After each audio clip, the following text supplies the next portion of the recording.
हरियाणा के भिवानी जिले के एक छोटे से गांव में 25 मार्च की एक रात ने पूरे इलाके को दहला कर रख दिया। क्या आपने कभी सोचा है कि एक पत्नी अपने पति को सिर्फ एक वीडियो के लिए धोखा दे सकती है, या फिर एक आशिक महज इंस्टाग्राम की एक मुलाकात से किसी की जान ले सकता है? ये कहानी न सिर्फ एक हत्या की है बल्कि एक खौफनाक साजिश की भी है, जो धीरे धीरे सबके सामने आ रही है। सवाल अब ये नहीं कि उस दिन हुआ क्या था, सवाल ये कि कैसे रवीना, एक महिला, अपने ही घर में उस इंसान को मौत के घाट उतार सकती है जिससे वो पहले प्यार करती थी, जिससे उसने शादी की थी।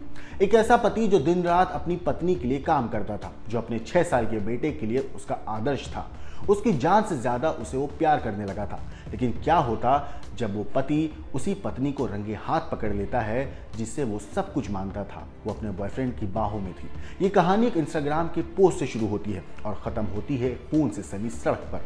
रवीना और उसके यूट्यूबर प्रेमी सुरेश की मुलाकात किसी वीडियो शूट के दौरान हुई थी।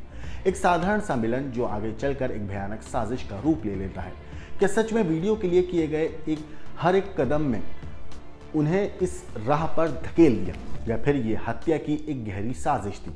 या ये कहानी और भी दिलचस्प है जो आगे चल के और हैरान भी करेगी? सुरेश के खुलासे ने चौंका दिया। उसने बताया कि रवीना और उसने मिलकर प्रवीण को मौत के घाट उतारा, लेकिन आखिर कैसे? सिर्फ एक चुन्नी से? क्या ऐसा सोच में भी संभव है? और अगर हाँ, तो क्या उसे ये उम्मीद थी कि पुलिस तक ये राज कभी पहुंचेगा नहीं? मगर जैसे जैसे जांच आगे बढ़ी, घटनाओं का एक ऐसा मोड़ सामने आया जो केवल साजिश का नहीं बल्कि धोखे का भी था।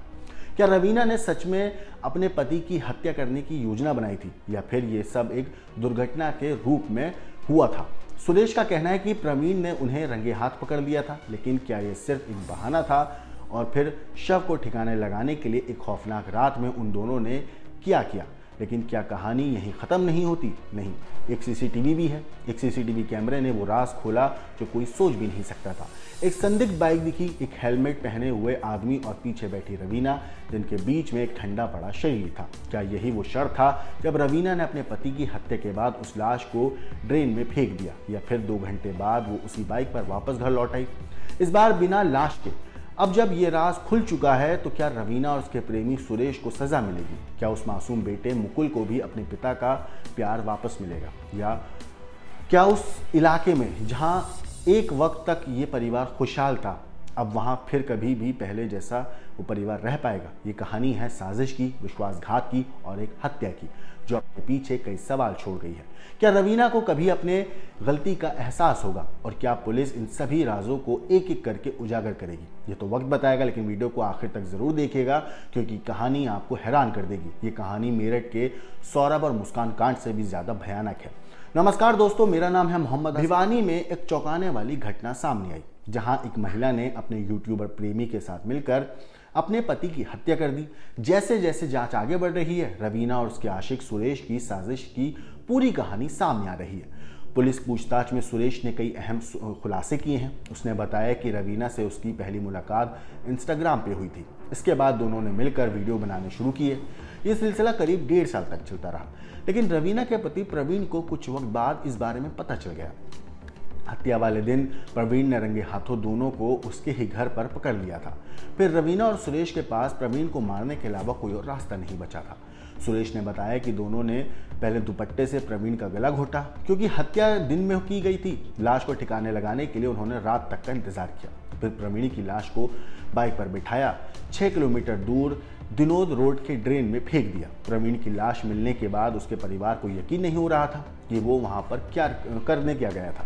बहरहाल घर वालों ने दिनोद रोड के पास लगे सीसीटीवी कैमरों की जांच शुरू की, जिसमें एक संदिग्ध व्यक्ति हेलमेट पहने बाइक पर जाता हुआ दिखा। इसके पीछे रवीना भी बैठी थी और बीच में प्रवीण का शव था। कुछ घंटे के बाद वही बाइक बिना प्रवीण के वापस घर लौट आई थी। प्रवीण जो गुजरों की ढाणी के रहने वाले थे, उनकी शादी रवीना से हुई थी। उनका एक बेटा भी है जिसका नाम मुकुल है। प्रवीण का कत्ल करने के बाद अब मुकुल अपने दादा और चाचा के पास रह रहा है। रवीना सोशल मीडिया पर काफ़ी एक्टिव थी, खासकर इंस्टाग्राम पर, जहां उसके कहते हैं हज़ारों फॉलोअर्स थे। वो अक्सर शॉर्ट वीडियो या यूं कहूँ कि इंस्टा रील्स डालती थी, डांस करते हुए पोस्ट करती थी। उसके इंस्टाग्राम अकाउंट पर कुल 659 पोस्ट थी, जिनमें से कई में रवीना अपनी मर्जी से वीडियो बनाती और पति को इस बारे में पता भी नहीं था, और जो पता था उसमें पति और उसके बीच में कई बार इस बात को लेकर झगड़ा भी हुआ था। 25 मार्च को रवीना घर आई थी और उसी दिन प्रवीण के साथ उसका झगड़ा हुआ, लेकिन किसी को अंदाजा नहीं था कि झगड़े के बाद रवीना और सुरेश मिलकर प्रवीण की हत्या कर देंगे। 3 दिन बाद 28 मार्च को प्रवीण की लाश दिनोद रोड के ड्रेन में मिली। ये वो कहानी थी जिसमें पत्नी ने अपने पति को बेरहमी से मार दिया अपने यूट्यूबर बॉयफ्रेंड के साथ मिलकर। सोचिए, एक पति जो अपनी पत्नी के लिए मेहनत कर रहा था, कामकाज कर रहा था, कुछ बनना चाहता था, अपने बेटे को कामयाब इंसान बनाना चाहता था, हर खुशी देना चाहता था अपनी बीवी और बेटे को, वही औरत महज इस वजह से अपने हस्बैंड का कत्ल कर देती है क्योंकि वो किसी और से प्यार करने लगी थी, या यूँ कहूँ कि किसी और के साथ उसका एक रिश्ता बन चुका था। फिलहाल ये जो महिला है और उसका बॉयफ्रेंड पुलिस की गिरफ्त में है। पुलिस इस मामले में तफ्तीश कर रही है और पता लगाने की कोशिश कर रही है कि इन दोनों का इसके अलावा कोई और भी साथी था जो इस कत्ल में शामिल था, या इन दोनों ने अकेले ही एक कत्ल को अंजाम दिया है। इस स्टोरी पे जो भी अपडेट आएगी वो तो हम आपको ज़रूर बताएंगे, लेकिन इस खूनी बॉयफ्रेंड की कहानी और उसकी पत्नी के साथ मिलकर पति का जो कत्ल किया है, जैसा कि मेरठ के केस में मुस्कान और साहिल ने मिलकर सौरभ को मारा था, ठीक उसी तरह मगर उससे भी ज़्यादा भयानक तरीके से इन लोगों ने कत्ल किया है। तो इस पूरी स्टोरी के ऊपर आपकी जो कुछ राय है, रवीना के ऊपर आपको जो कुछ कहना है, हमें कमेंट करके ज़रूर बताइएगा।